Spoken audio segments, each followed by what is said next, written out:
আপনারা বলছেন যে আওয়ামী লীগের মতো এরকম একটি বৃহৎ দলকে ছাড়া নির্বাচন করা সম্ভব না এবং আওয়ামী লীগকে নতুন করে রিফরমেশনের মাধ্যমে তাদেরকে আসতে হবে।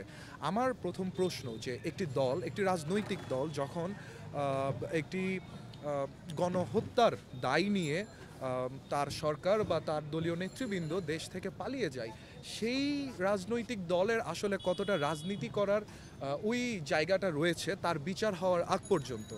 আর দ্বিতীয় প্রশ্নটা যেটা আমাদের মধ্যে চলে আসে যে আপনারা এত কিছুর পরও বিচারের কথা বারবার না বলে আপনারা এই দলটাকে, যে দল আসলে বাংলার স্বাধীনতার, এই বাংলাদেশের স্বাধীনতার পরবর্তী সময় থেকে যারা ফ্যাসিবাদী সিস্টেমকে আসলে দেশের মানুষকে পরিচিত করিয়েছে, যে দলের মাধ্যমে আসলে বাংলাদেশের মানুষ ফ্যাসিবাদের সাথে পরিচয় হয়েছে, বাংলাদেশের মানুষ শোষিত হয়েছে, সেই দলটাকে আপনারা একবার দুইবার সাপোর্ট দিয়ে এখন তৃতীয়বার তাকে আবার সুযোগ করে দিতে চাচ্ছেন তারা যেন রাজনীতি করে। আমি বুঝতে পারছি তাদের রাজনীতি করার প্রয়োজনটা রয়েছে, কারণ আপনারা বলবেন যে বাংলাদেশে এখনও 30% হোক 33% হোক তাদের একটা ভোটার রয়েছে।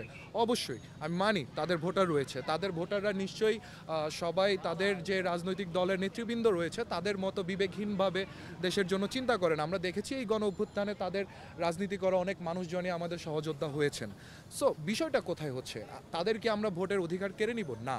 যেমন গত নির্বাচনগুলোতে বিএনপির মতো বৃহৎ দলগুলো যখন তারা নির্বাচনে অংশ নেয়নি, ইনক্লুসিভ হয়নি, আপনারা বারবার বলছেন ইনক্লুসিভ, হ্যাঁ, তো ইনক্লুসিভ নির্বাচনের জন্যই কি আপনার আসলে আওয়ামী লীগের নির্বাচন করাটাই প্রয়োজন রয়েছে? আপনি একটু চিন্তা করেন, আপনি রিফর্ম করতে চাচ্ছেন, কোনো ধরনের এই দলটার কোনো ধরনের তারা দায় স্বীকার করে নাই এখন পর্যন্ত, এবং কোনোভাবেই তাদের অপরাধীদের এখন পর্যন্ত কোনো বিচারের আওতায় আনা হয় নাই।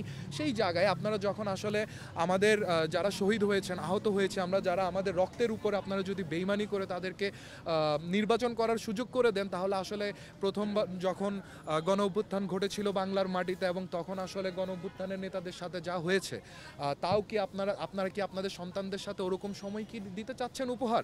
এটা আপনাদের কাছে আমাদের প্রশ্ন।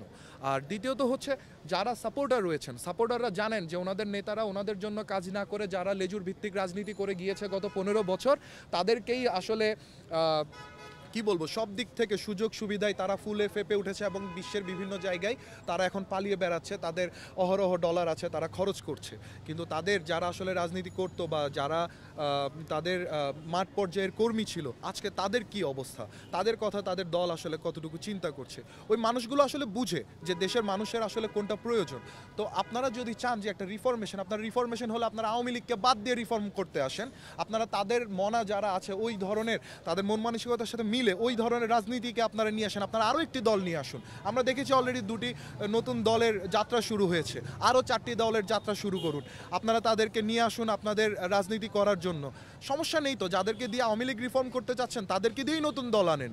কিন্তু আওয়ামী লীগ যেই নামটার সাথে বাংলাদেশের আপামর ছাত্র জনতার রক্ত লেগে আছে, তাকে যদি আপনারা আসলে নির্বাচন করার সুযোগ করে দেন, মনে রাখবেন আপনারা আমাদের মতো আপনাদের সন্তান এবং যে জনতা শহীদ হয়েছে, যারা আহত হয়েছে, তাদের সকলের রক্তের সাথে আপনারা বেইমানি করবেন। বেইমান হয়েন না, বেইমান হয়েন না। এই দেশের মানুষ এখনও আমাদের দিকে তাকিয়ে আছে, আপনাদের দিকে তাকিয়ে আছে। আমরা আপনারা সবাই মিলে ঐক্যমতে একটা সিদ্ধান্ত নিতে পারি কি করা যেতে পারে। আমরা কাউকে কোনো ভোটার বা কেউ আমাদের ইনক্লুসিভিটি থেকে বাদ পড়ে যাবে এমনটা আমরা হতে দিতে পারি না। কিন্তু এর মানে এই নয় যে এইটাকে আমরা সামনে দেখে আওয়ামী লীগকে পুনরায় এখানে পুনর্বাসিত করার ব্যবস্থা করে দিব। এটা যদি হয়, বাংলাদেশের ছাত্র সমাজ এটা অবশ্যই মানবে না, এবং ছাত্র জনতা, যে জনতা 5 তারিখ রাজপথ দখল করেছিল, যাদের জন্য আজকে আসলে এই দেশের এই অবস্থানে, তারা কখনো এই অন্যায় মেনে নিবে না। আমরা একবার রাজপথে নামতে পেরেছি, আমরা প্রত্যেকবার নামতে পারবো।